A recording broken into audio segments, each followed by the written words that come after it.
Next thing in this series, lights. You need a light. You've heard me say it. You've seen it. You've read it. All that great stuff. In the kit, I gave you a suggestion for a light. It's a hot shoe light. It's a newer 160 LED CN160 dimmable ultra high power panel digital camera camcorder video light LED light for Canon, Nikon, Pentax, Panasonic, Sony, Samsung, Olympus digital SLR cameras. Pretty sure they could have came up with a different name for that, but that's okay. Essentially, it's a newer 160 LED CN160 dimmable ultra high power panel light. So that's the light that I put in the kit. One, because it is $22, $21.99 to be exact, and it is eligible for Amazon Prime, so it's pretty cheap but very powerful. Couple of things you need to look for when you're buying a light. First thing is, how do you want the light to be propped up? If you don't want to buy a bunch of tripods, then you need to make sure that the light you buy has a hot shoe, or a hot shoe can be screwed into it. What is a hot shoe? I'm gonna show you. This actually is a hot shoe stand, but I'm gonna show you what the hot shoe is. It is this bottom part right here. I'm making sure this is the hot shoe slider. It slides into the hot shoe, which is on top of the camera. It's literally on top of the camera, and it's like two metal side pieces, and this slides right in, and then it sits. Then you can screw the light on top of this. Actually, you can screw a whole bunch of things on top of these. These are just adapters. And is it focusing? Yeah, it's focusing. These are just adapters. I will try to find a link to these. These are aperture ones because I have some aperture lights and they're not cheap. But these came with the set of lights that I have, so I actually use these for everything. But most hot shoes, I'm hesitant to say all because, you know, there'll always be that one that is not the same. But most hot shoes on cameras, on DSLR cameras, are the same size. And so you can go on Amazon and just search for like a hot shoe extender, a hot shoe adapter, a hot shoe arm, whichever you need. However you want to attach your light to your camera, you can go there. So other thing is that it actually has a space where, hopefully you can see that in the bottom of it is a hole. I can screw this onto a tripod too, which helps because if I pick a light that doesn't have a hot shoe slider on it, I can screw this into it and then put this on a tripod. However, you need to decide how you want to attach your light. There's a bunch of different ways to attach lights. So that's the first thing you need to figure out, because what if the light you have doesn't come with the extension or the component that you need? Then you either have to buy it or pick another light. So you need to figure that out. Second thing, if you're going to pick an LED light like I have picked for you, try to pick the light that has the most LEDs in your price range. So this one was $22 and it has 160. The more LED lights, the brighter it's going to be. That's just what it is. The more LED lights, the brighter it's going to be. Also, depending on how big the light actually is, the more LEDs you do have, the price may go up. Not drastically all the time, but it still may go up. But that's why I picked this 160. It is so bright. It is so bright. I had one of these for a while, and I have two that I use occasionally when I don't want to bring out my big lights or my big ring light. I bring these out and they do the job. So look at how many LED lights you have. If you are picking a light that does not use LEDs, whether you use light bulbs or strip or whatever else, try to pick either the brightest or the most amount of whatever kind of light is in the light that you're picking within your budget. Don't go over budget. Next thing you need to see is what else comes with it. So the light that I included comes with two filters. I want to say it's a daylight filter and a tungsten filter, which means the white and a orangish one. The orange color is like a tungsten color.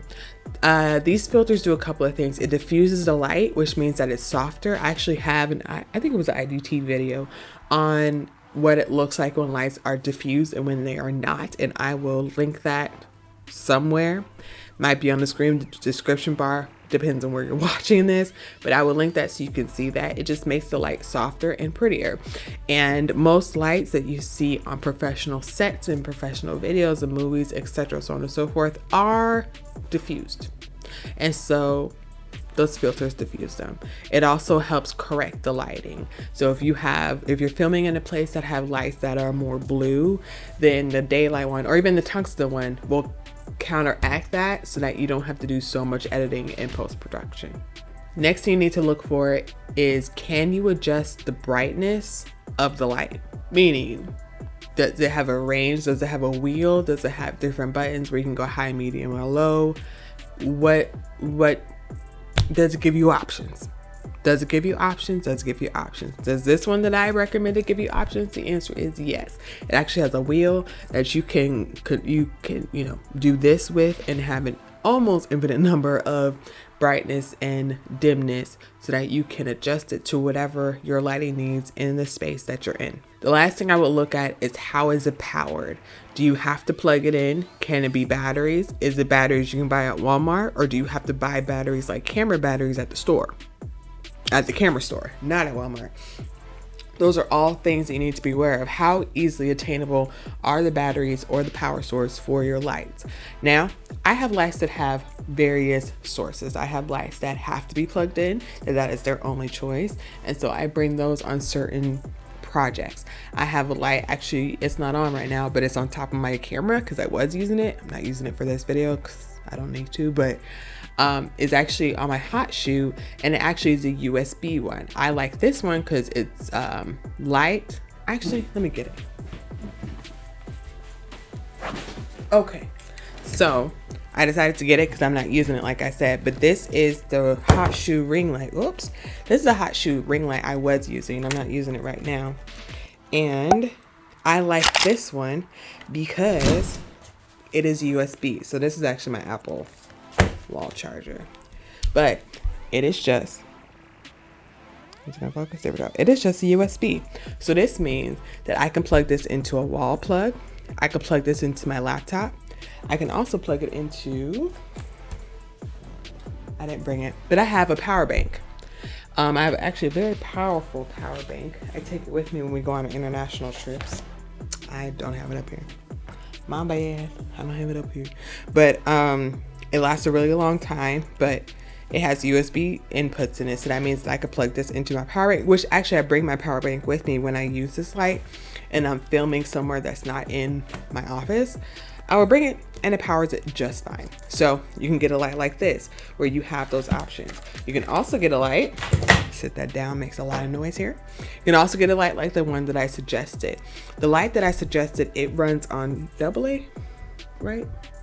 Yes, it can run on AA batteries, or it has a camera battery. This is helpful because I always suggest having way more camera batteries than you think you need. And so you could potentially have a battery for one of your cameras or for one of your other equipment pieces that works with this camera. So while you're charging your camera batteries, you can also be charging the battery to go with the light, or you can just run to Walmart and get a pack of AA batteries and be just fine. So it works either or. So those are the things that I think you need to be aware of, you need to look at and think of, other than the price of the light when you are picking a light. So keep that in mind. And don't forget to watch the diffuser video so that you can see what it looks like when a light has a diffuser and when it doesn't. It's just softer, prettier, all those great things. So check that out. The link will either show on the screen or be in the description box, depending on where you watch this. Don't forget to subscribe to the blog so you can stay up to date with more tips and tricks and all that great stuff that has to do with videography and photography, so you can do it by yourself and not have things that suck. All right, y'all. I will talk to you later. Bye.